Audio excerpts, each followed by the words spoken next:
The question of Scottish independence has been a recurring theme in British politics for centuries, but recent years have witnessed a significant surge in support for the idea of an independent Scotland.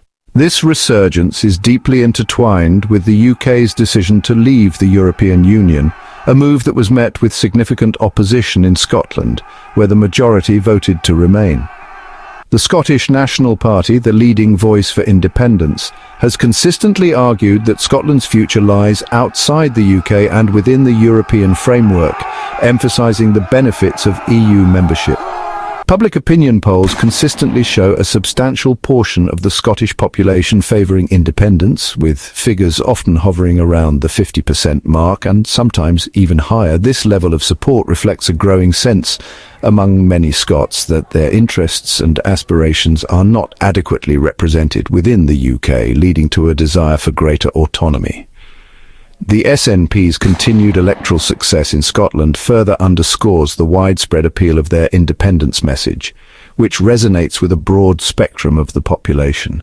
The reasons behind this growing support for independence are complex and multifaceted, encompassing economic, political and cultural dimensions. The historical and cultural ties between Scotland and England are undeniable, but so too are the distinct identities and political cultures that have evolved over centuries, shaping the unique Scottish perspective.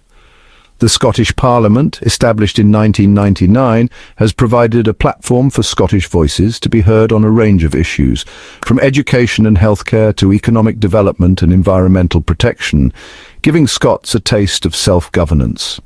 However, many Scots believe that full control over their own affairs can only be achieved through independence, allowing them to chart their own course. The debate over Scottish independence is not simply about national identity or historical grievances. It is also about the kind of society Scotland wants to be and the values it wishes to uphold.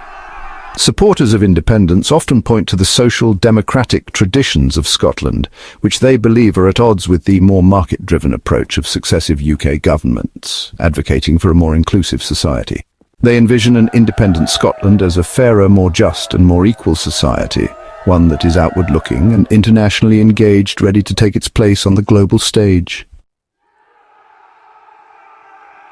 The UK's decision to leave the European Union in 2016 has been a defining moment in the Scottish independence debate, sparking intense discussions and emotions. Scotland voted overwhelmingly to remain in the EU, with 62% of voters opting to stay, reflecting a clear preference for European integration. This stark contrast with the overall UK result, where 52% voted to leave, has fueled a sense of alienation and frustration among many Scots, deepening the divide. The SNP has argued that Brexit represents a material change in circumstances since the 2014 independence referendum, when Scotland voted to remain part of the UK.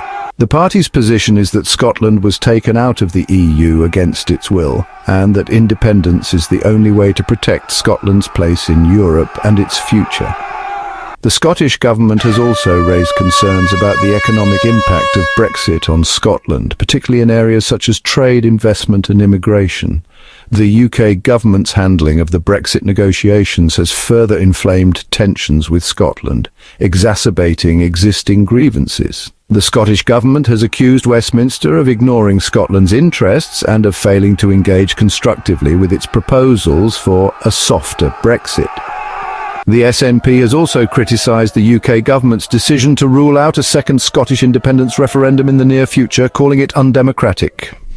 The Brexit process has undoubtedly had a profound impact on the Scottish independence debate, reshaping political priorities.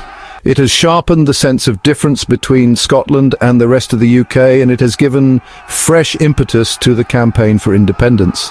Whether Brexit will ultimately lead to Scottish independence remains to be seen, but there is no doubt that it has significantly altered the political landscape in Scotland, creating new dynamics. The path to Scottish independence is fraught with legal and constitutional complexities, making it a challenging journey. The UK is a unitary state, meaning that sovereignty resides with the UK Parliament in Westminster, centralising power. While Scotland has its own devolved parliament with powers over a range of domestic matters, the UK Parliament retains ultimate authority over significant issues.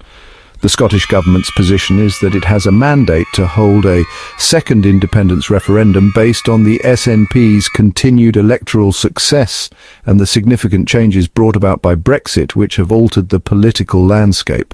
However, the UK government has repeatedly stated that it will not grant a Section 30 order, which is required under the Scotland Act 1998 to allow a legally binding referendum to take place, creating a significant roadblock.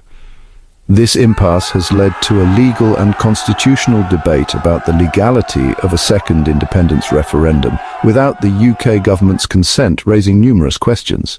Some legal experts argue that the Scottish Parliament could legislate for a referendum without a Section 30 order asserting its own authority, while others contend that such a move would be open to legal challenge, potentially leading to a protracted legal battle. The Scottish Government has indicated that it is prepared to test the legality of a second independence referendum in court if necessary. However, such a move would be risky and could further inflame tensions with the UK government, potentially leading to a deeper political crisis. It is therefore more likely that the Scottish Government will continue to pursue a political strategy, seeking to build support for independence and to pressure the UK government into granting a Section 30 order. The future of Scotland's independence movement remains uncertain, but the determination of its supporters is unwavering. Now let's dive into the Euro question and what it means for Scotland's economic future. One of the key debates surrounding Scottish independence is whether an independent Scotland would adopt the euro or retain the British pound. This decision has significant implications for the nation's economic stability and international trade relationships, affecting various sectors. Some argue that adopting the euro could integrate Scotland more deeply into the European economy, potentially boosting trade and investment. Others, however, worry about the loss of monetary policy control and the risks associated with joining the Eurozone. On the other hand, retaining the British pound might provide a sense of continuity and stability, but it could also limit Scotland's economic independence and its ability to set its own fiscal policies effectively. Ultimately, the choice between the euro and the pound is a complex and multifaceted decision, with passionate arguments on both sides, reflecting deep economic and political concerns. As Scotland contemplates its future, this question remains central to the broader debate about independence and economic sovereignty. In an independent Scotland, foreign policy would be a crucial aspect of its governance. The nation would need to establish its own diplomatic relationships and navigate international treaties. This would involve joining international organizations and potentially forming new alliances. Moreover, an independent Scotland would have to address its stance on global issues, from climate change to international security. The question of nuclear weapons is a significant concern for an independent Scotland. Currently, the UK's Trident nuclear submarines are based in Scotland. An independent Scotland would need to decide whether to continue hosting these weapons or to seek their removal. This decision would have profound implications for Scotland's defence policy and its relationship with NATO. The United Kingdom has historically played a prominent role on the global stage. From its membership in the United Nations Security Council to its influence in the Commonwealth, the UK's international presence is substantial. However, the departure of Scotland would undoubtedly alter this dynamic. The remaining UK would need to reassess its global strategy and consider how to maintain its influence without Scotland. As Scotland stands at the crossroads of independence, it faces numerous challenges and opportunities. The decision to become an independent nation is not one to be taken lightly. It involves careful consideration of economic, political and social factors. Ultimately, the future of Scotland lies in the hands of its people, who must weigh the potential benefits of independence against the risks and uncertainties. So hit that subscribe button, ring the bell for notifications, and let's turn the page on a new adventure together. Get ready to experience books like never before, only on VBook 360. Like, comment, and share to support the channel and keep the video magic alive. Thank you for stopping by. And remember, every video has a story, and every story deserves to be shared. See you in the next video.